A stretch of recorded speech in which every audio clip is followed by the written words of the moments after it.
अधिक मास की कथा। अध्याय 8। पुरुषोत्तम मास माहात्म्य कथा। अध्याय 8। सूत जी बोले, हे तपोधन, विष्णु और श्री कृष्ण के संवाद को सुन संतुष्ट मन नारद नारायण से पुनः प्रश्न करने लगे। नारद जी बोले, हे प्रभो, जब विष्णु बैकुंठ चले गए तब फिर क्या हुआ?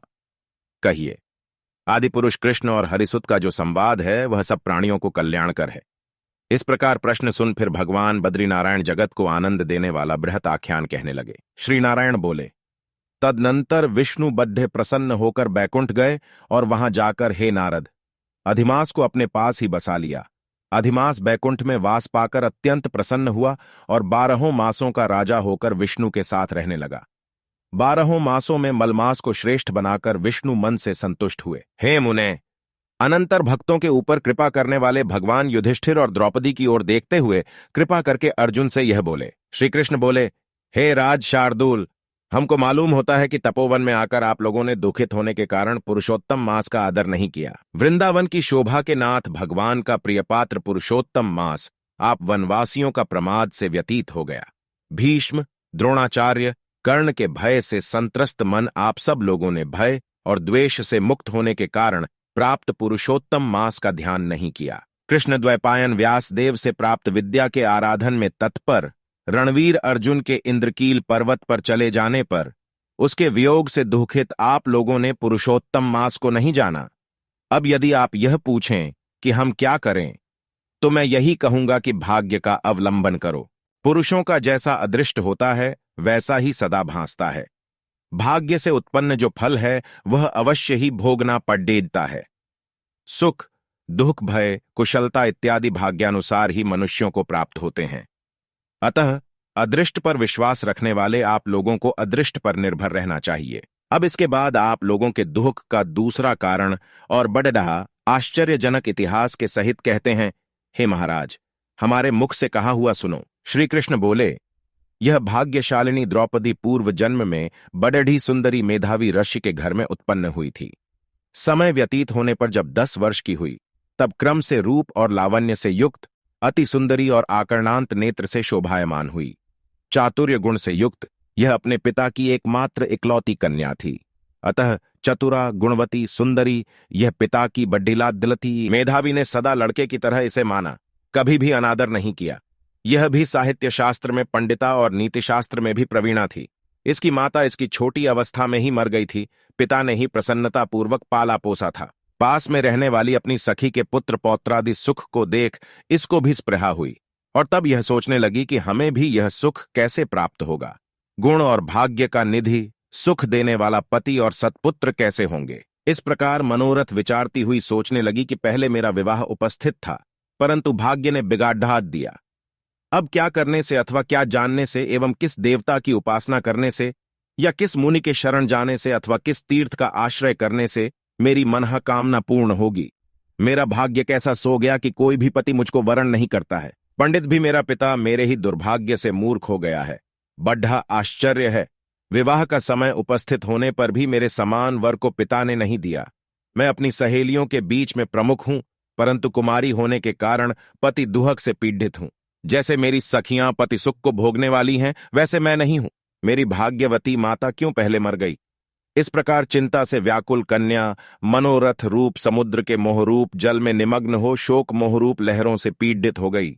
इसके पिता मेधावी ऋषि भी कन्यादान के लिए कन्या के समान वर ढूंढने के हेतु देश विदेश भ्रमण करने के लिए निकले, परंतु कन्या के अनुरूप वर न मिलने से अपने मनोरथ में निराश हुए। कन्या के और अपने भाग्य से कन्यादान रूप संकल्प के पूर्ण न होने से दैवयोग के कारण बड़ा भारी दारुण ज्वर उन्हें आ गया। सब अंग ऐसे फूटने लगे जैसे समस्त अंग टूट टूट कर अलग हो जाएंगे और ज्वर की ज्वाला से व्याकुल हुए श्वासोच्छ्वास लेते महादारुण मूर्छा से मदिरापान से उन्मत्त की तरह पैर लदडे या खड्ढाते गिरते पड़ढाते किसी तरह घर में आए। भय से विह्वल कन्या जब तक पिता को देखने आए तब तक कन्या को स्मरण करते हुए मेधावी मुनि मरणासन्न हो गए। भाग्य के फलरूप बल से एकाएक कांपने लगे और कन्यादान प्रसंग से उठा हुआ जो महोत्सव था वह जाता रहा। तदनंतर पहले किए हुए गृहस्थाश्रम धर्म के परिश्रम के प्रभाव से संसार वासना को त्याग कर भगवान में चित्त को लगाने लगे।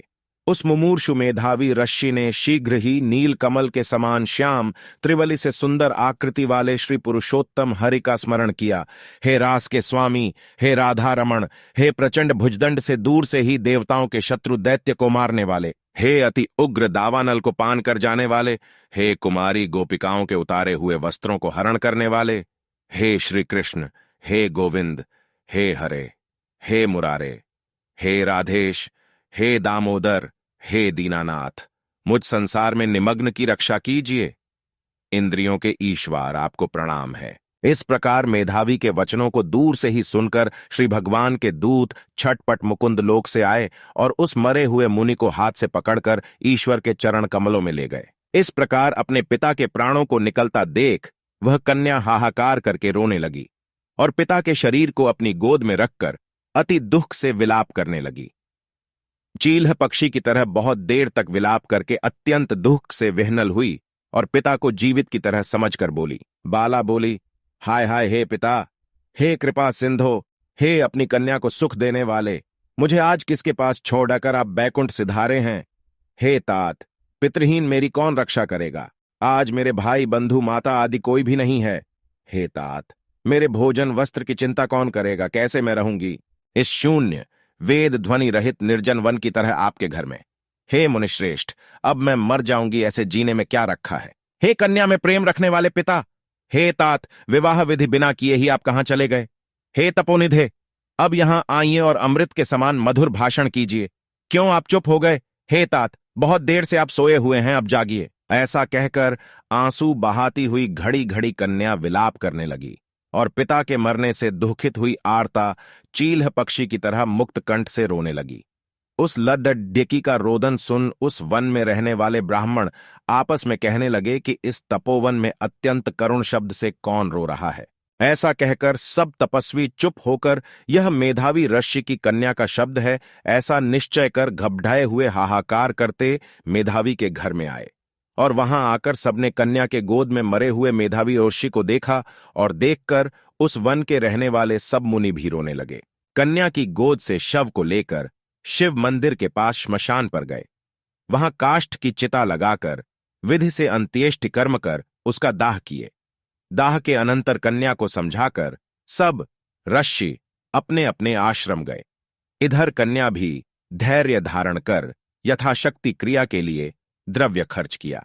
इस प्रकार पिता की मरण क्रिया को करके कन्या इसी तपोवन में निवास करने लगी और पिता के मरण रूप दुखाग्नि से जली हुई रंभा की तरह व्यथित होती हुई एवं बछड्डे के मर जाने से जैसे गौ चिल्लाती है और खाती नहीं दुर्बल होती है, वैसे ही यह बाला भी दुखित हुई। इति श्री बृहन्नारदीये पुरुषोत्तम मास महात्म्ये अष्टमोऽध्यायः 8। हरिः शरणम्।